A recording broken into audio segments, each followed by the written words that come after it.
mendan ham boy odam bor. Bill Gatesdan hayotiy hikoya. Bill Gates dunyodagi eng boy odam bo'lgan paytlari kimdir unga savol beribdi.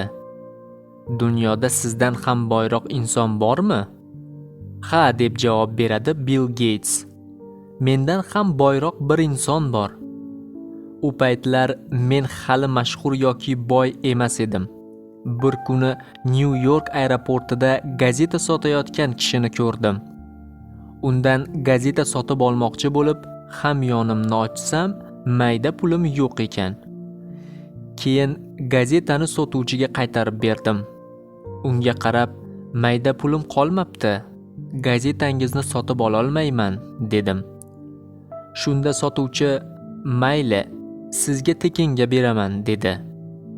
Men noiloj gazetani oldim. Oradan 2-3 oy o'tib, tasodifan men yana o'sha aeroportga qo'ndim va bu safar ham gazeta sotib olish uchun mayda pulim yo'q edi. Sotuvchi yana qo'limga gazeta tutdi. Men bu safar ham mayda pulim yo'qligini aytib, gazetani rad etdim. Ammo u menga olavering, o'zimning hisobimdan beryapman.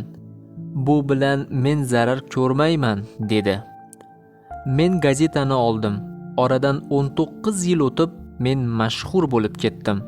Butun dunyo meni taniy boshladi. Keyin to'satdan o'sha sotuvchi esimga tushib qoldi. Uni rosa izladim va 1,5 oy deganda topdim. Undan meni taniyapsizmi deb so'radim. Ha, siz Bill Gatessiz, dedi u. Esingizdami, bir safar siz menga tekinga gazeta bergansiz, dedim. Esimda, 2 marta berganman, dedi sotuvchi. O'sha vaqt qilgan yordamingiz haqqini to'lamoqchiman. Tilang tilagingizni, men uni ado etaman, dedim shoshgancha. Sotuvchi menga qarab turdi-da, dedi. Janob, siz shu bilan mening yaxshiligimga to'laqonli javob qaytara olaman deb o'ylaysizmi? Bu bilan qarzingiz uzilib qolmaydi. Nega? Hayron bo'lib so'radim men. Men sizga kambag'al sotuvchi bo'lgan paytim yordam berganman. Siz esa badavlat bo'lgachgina yordam bermoqchisiz. Dunyodagi eng boy odamga aylangach qiladigan yordamingiz mening eng nochor paytda qilgan yordamimga qanday qilib tenglasha oladi? Dedi u. O'sha kuni gazeta sotuvchisi mendan ham boyroq, mendan ham badavlatroq ekanini angladim. Chunki u odamlarga yordam berish uchun boyib ketishini kutmagan. Haqiqiy boy odam bu puli ko'p odam emas, balki yuragi boy va keng odam hisoblanadi.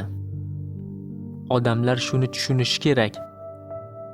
Kimgadir mehribonlik qilsangiz, ko'rinishingiz qanday bo'lmasin, siz dunyodagi eng ko'rkam insonga aylanasiz.